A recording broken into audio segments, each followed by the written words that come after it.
The golden gates of Buckingham Palace stood silent for 93 days.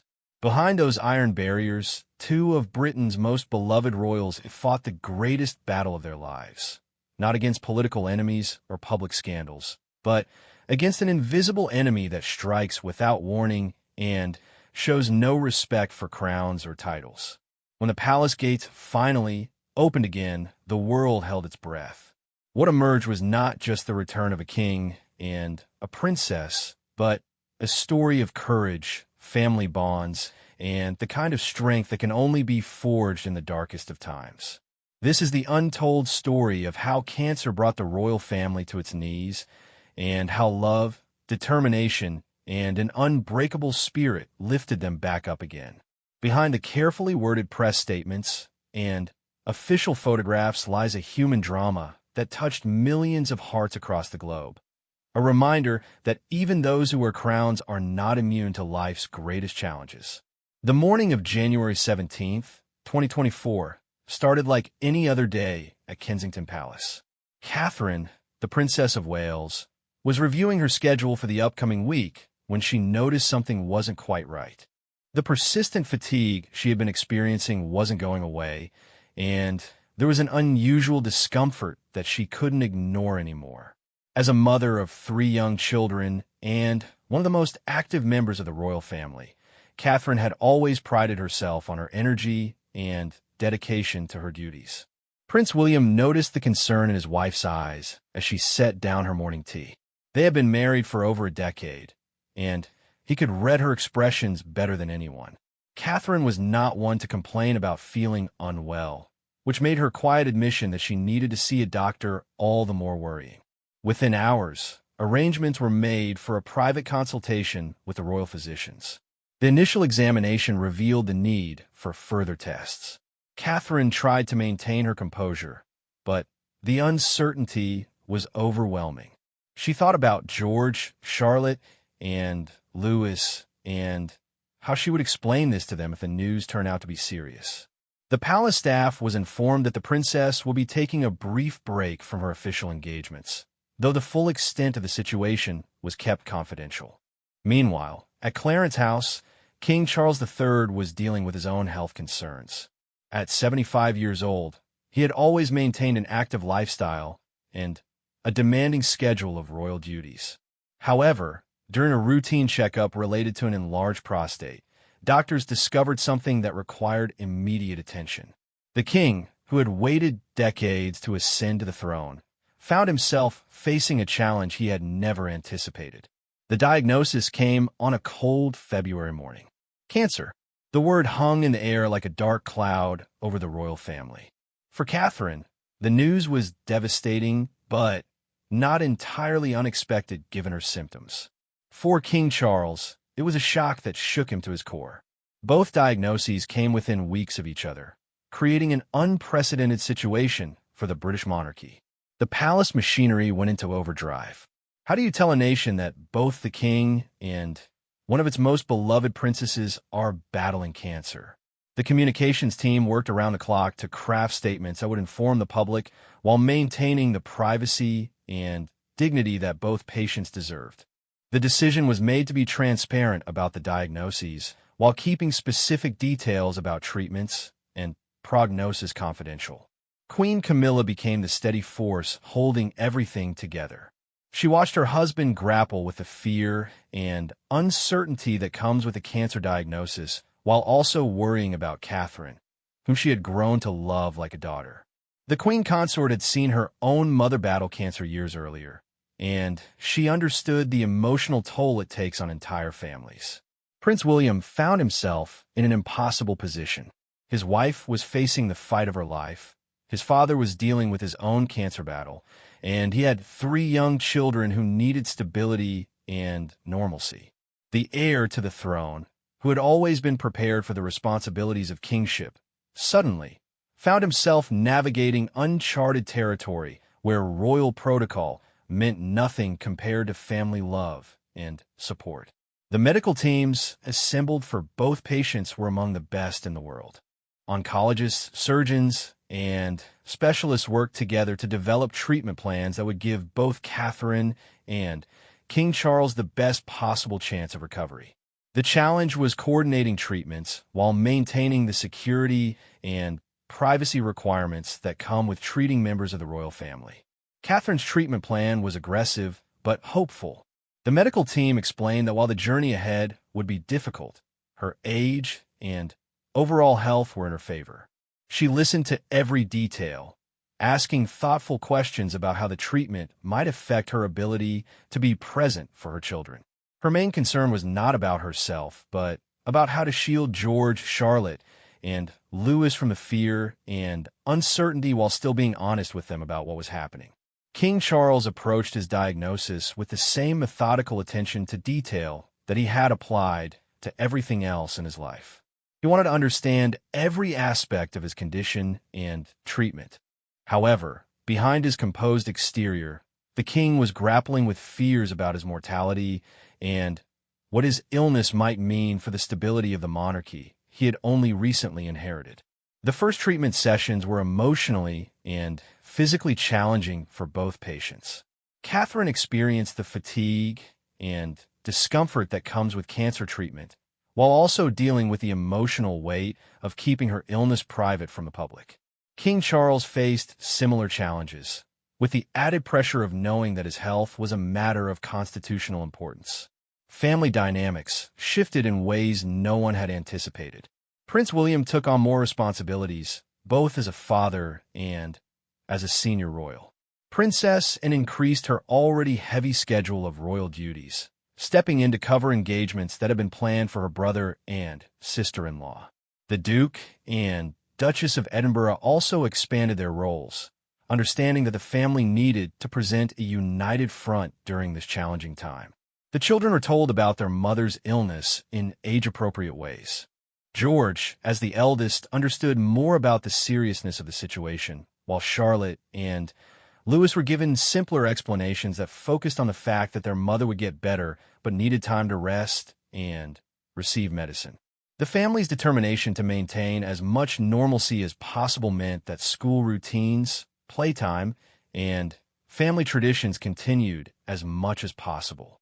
Behind palace walls, there were moments of deep emotion and vulnerability.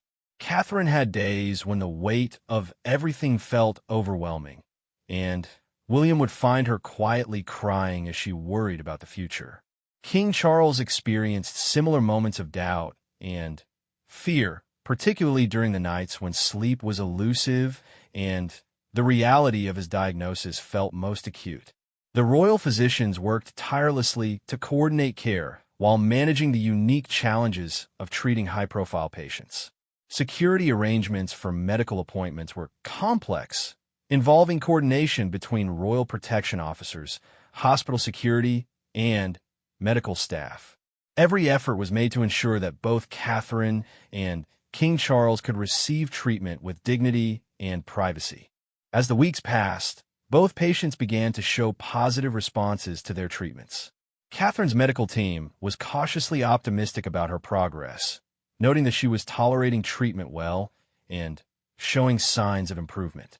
King Charles's doctors reported similar positive developments, though both medical teams emphasized that cancer treatment is a marathon, not a sprint.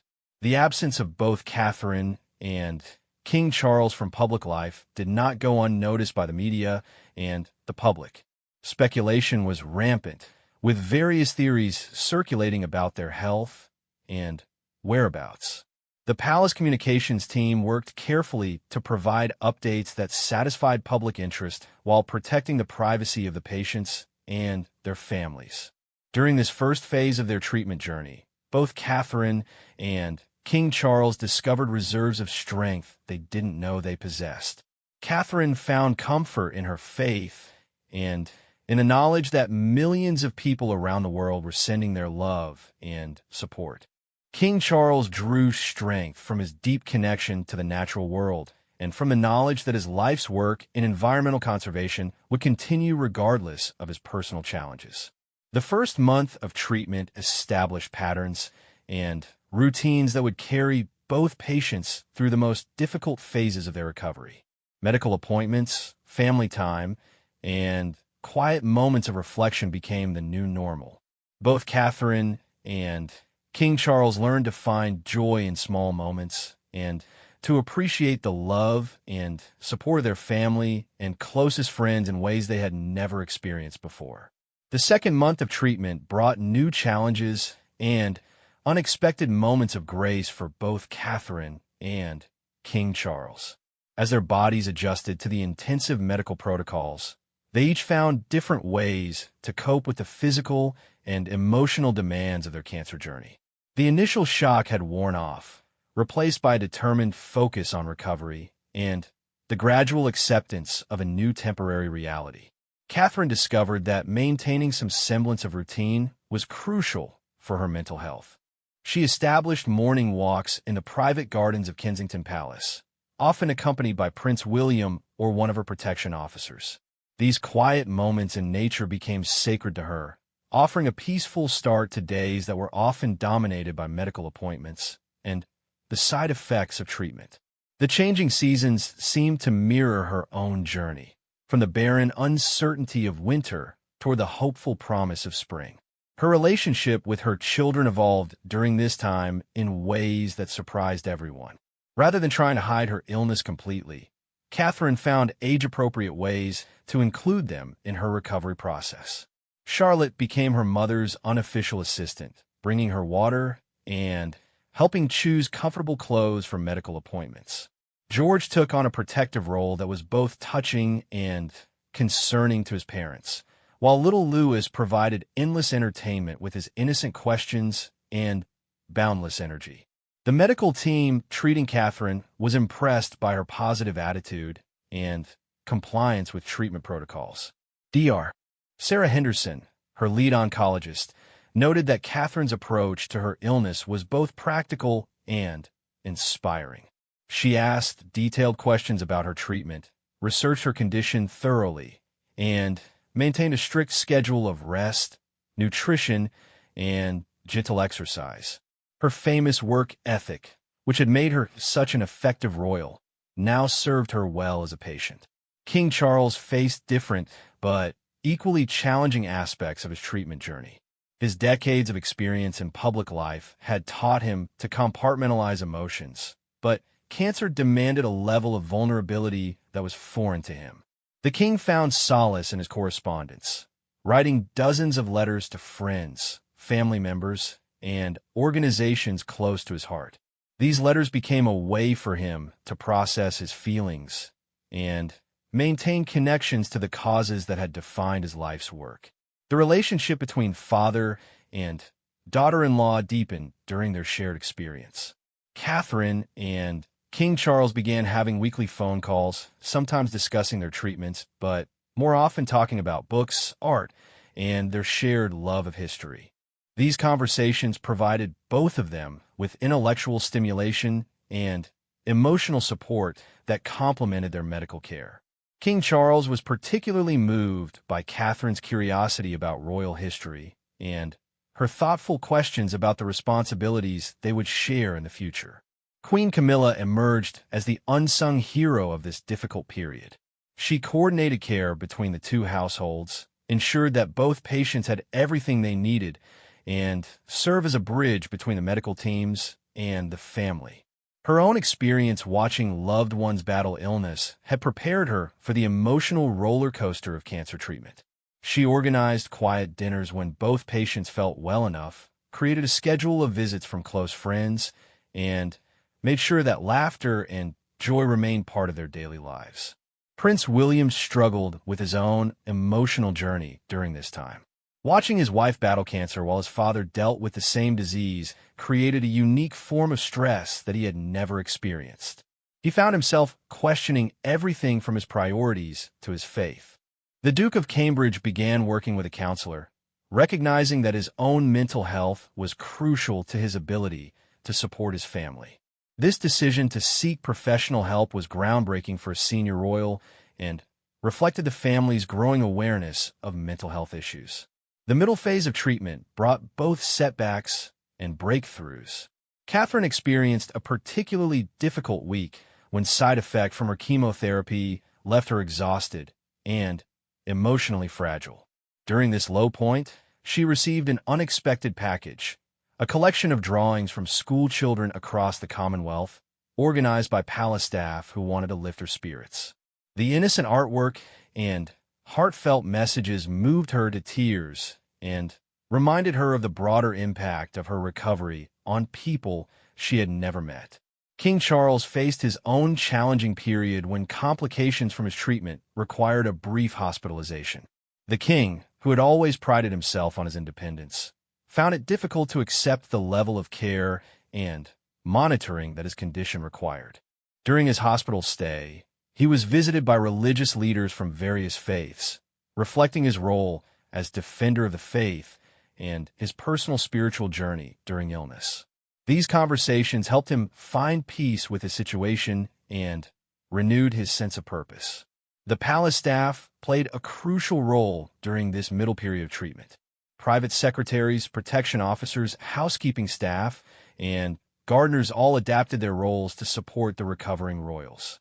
Many staff members had their own experiences with cancer, either personally or through family members, and they provided informal support and understanding that complemented the formal medical care. The sense of extended family within the royal household became more apparent than ever during this challenging time. Media management became increasingly complex as the absence of both Catherine and King Charles stretched into its second month.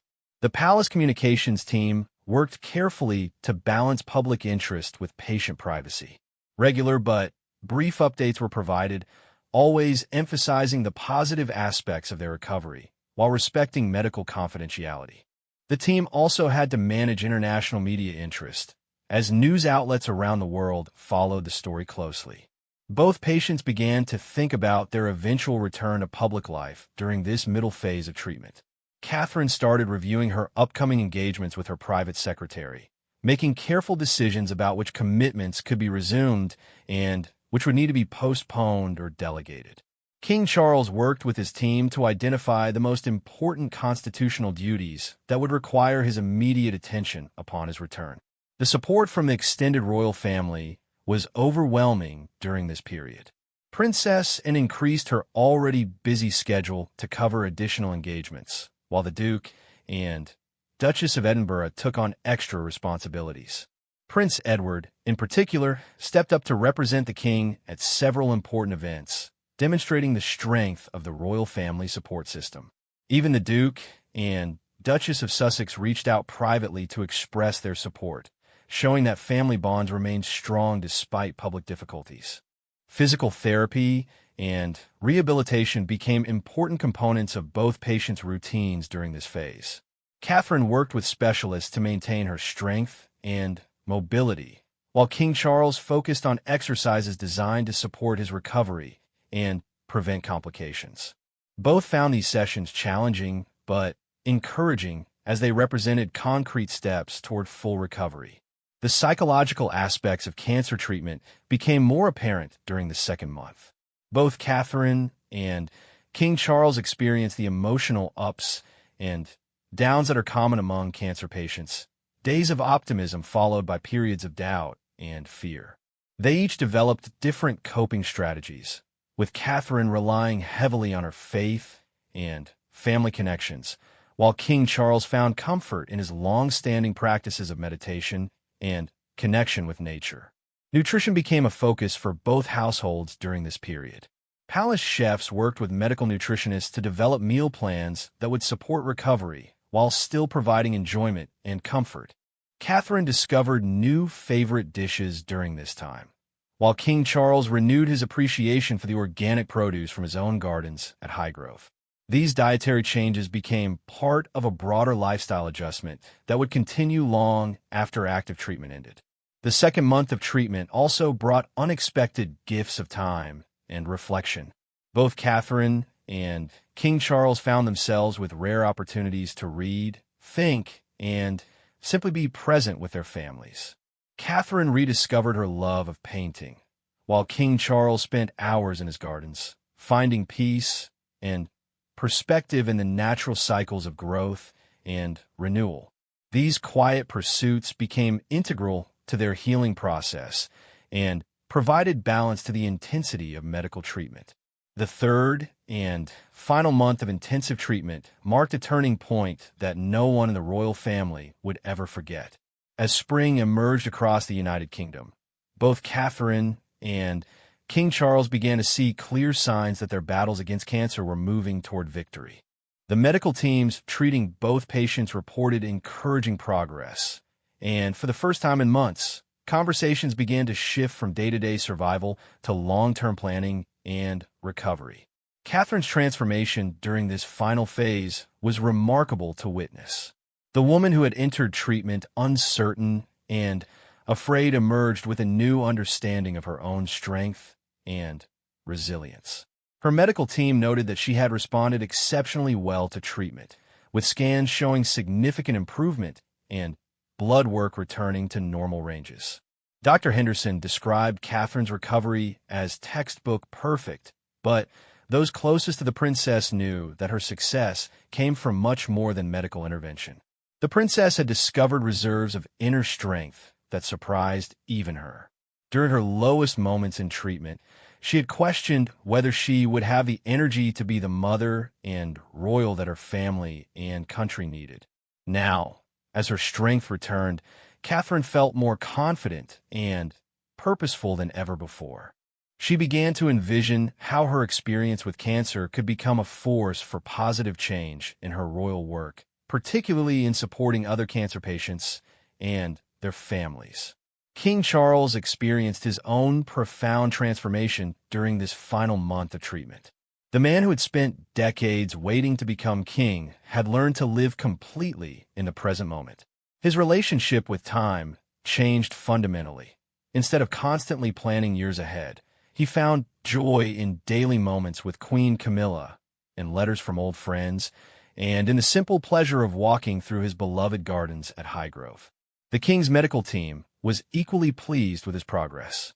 His treatment had been more complex due to his age and the advanced nature of his diagnosis, but he had surprised everyone with his resilience and positive response to therapy. King Charles attributed much of his recovery to the support of his family, particularly Camilla's unwavering presence and Catherine's inspiring example of courage under pressure. As both patients moved closer to completing their treatment, the palace began careful preparations for their return to public life. This was uncharted territory for the royal communications team. Never before had senior royals taken such an extended break due to illness, and there was no established protocol for their return. The team worked with medical advisors, constitutional experts, and security specialists to develop a plan that would allow both Catherine and King Charles to resume their duties gradually and safely. The decision about when and how to announce their return was complex. The palace communications team wanted to strike the right balance between celebrating their recovery and respecting the privacy they had maintained throughout their treatment. They also needed to consider the constitutional implications of the king's return and the public interest in Catherine's resumption of royal duties. Behind the scenes, both Catherine and King Charles were working with their medical teams to understand what their post-treatment lives would look like. They learned about follow-up care, lifestyle modifications, and the ongoing monitoring that would be part of their lives for years to come. Both embraced these new realities with grace, understanding that their experience with cancer had changed them in ways that went far beyond the physical. The impact on their families had been profound and lasting. Prince William had grown into his role as a support system for his wife, while managing increased royal responsibilities and caring for their 3 children. The experience had strengthened their marriage in unexpected ways, with both Catherine and William discovering new depths of love and commitment.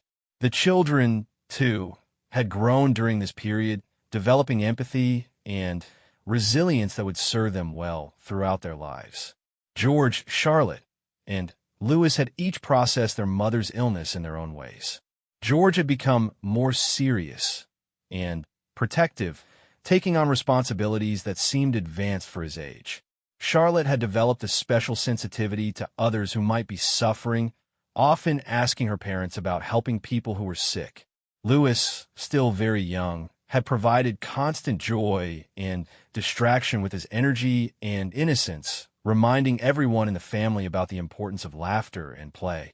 The extended royal family had also been transformed by this experience. Princess, and who had always been dedicated to her royal duties, had expanded her role even further and discovered new depths of family loyalty. The Duke and Duchess of Edinburgh had stepped up magnificently, covering dozens of engagements and representing the crown with dignity during a challenging period. Even distant cousins and honorary members of the royal family had contributed in meaningful ways. Queen Camilla's role during this period could not be overstated. She had managed two separate households dealing with cancer, coordinated with medical teams, maintained relationships with key palace staff, and somehow found time to provide emotional support to everyone affected by the crisis. Her grace under pressure had earned her new respect from both the public and within royal circles. As the final week of intensive treatment approached, both Catherine and King Charles began to feel a mixture of excitement and nervousness about returning to public life. They had changed during their time away, and they wondered how the public would receive them. Both had lost weight during treatment, and their appearances had been altered by the physical toll of cancer therapy. More importantly, their perspectives on their roles and responsibilities had evolved significantly. Catherine spent considerable time during this final phase thinking about how to use her experience to help others. She had received thousands of letters from cancer patients and their families during her treatment, and she felt a new calling to advocate for better cancer care and support services. The princess began working with her team to identify ways to incorporate this passion into her royal portfolio. King Charles was similarly motivated to use his experience for positive change. He had been deeply moved by the letters and messages of support he had received from around the world, and he wanted to find ways to give back to the cancer community. The king also felt a renewed sense of urgency about his environmental work, understanding that his time and energy were precious resources that should be used purposefully. The medical teams treating both patients began to discuss graduation from active treatment to ongoing monitoring and follow-up care. This transition was emotional for everyone involved, as the intensive treatment period had created close bonds between patients, families, and medical staff. Both Catherine and King Charles expressed deep gratitude for the care they had received and the professionalism of everyone involved in their treatment. Final scans and tests confirmed what everyone hoped to hear. Both patients were in remission and ready to begin the next phase of their recovery. The relief was overwhelming, but it was tempered by the understanding that cancer recovery is a long-term process that would require ongoing vigilance and care. The palace staff who had supported both households throughout this challenging period felt a special sense of pride and accomplishment. They had helped the royal family navigate an unprecedented crisis while maintaining the dignity and privacy that the situation required. Many staff members had gone above and beyond their usual duties, working extra hours and taking on additional responsibilities without complaint. As the time approached for the official announcement of their return, both Catherine and King Charles felt grateful for the privacy they had been afforded during their treatment. The British press had largely respected their need for space and confidentiality, understanding that cancer treatment required freedom from public scrutiny. This respect had allowed both patients to focus entirely on their recovery without the additional stress of media attention. The final preparations for their return included wardrobe considerations, schedule planning, and security arrangements. Both Catherine and King Charles wanted their first public appearances to send positive messages about their recovery while acknowledging the seriousness of what they had experienced. The balance between celebration and dignity would be crucial in setting the tone for their resumed public lives. On the morning when the palace was finally ready to announce their return, both Catherine and King Charles felt a mixture of emotions that reflected their extraordinary 3-month journey. They had faced their greatest fears, discovered inner resources they didn't know existed, and emerged stronger and more purposeful than before. Their battle with cancer had tested everything they thought they knew about themselves, their family, and their roles as public figures. The announcement that would soon come would mark not just their return to public life, but the beginning of a new chapter in their service to the crown and the country. They had learned that even royals are not immune to life's greatest challenges, but they had also discovered that courage, love, and determination can overcome even the most daunting obstacles.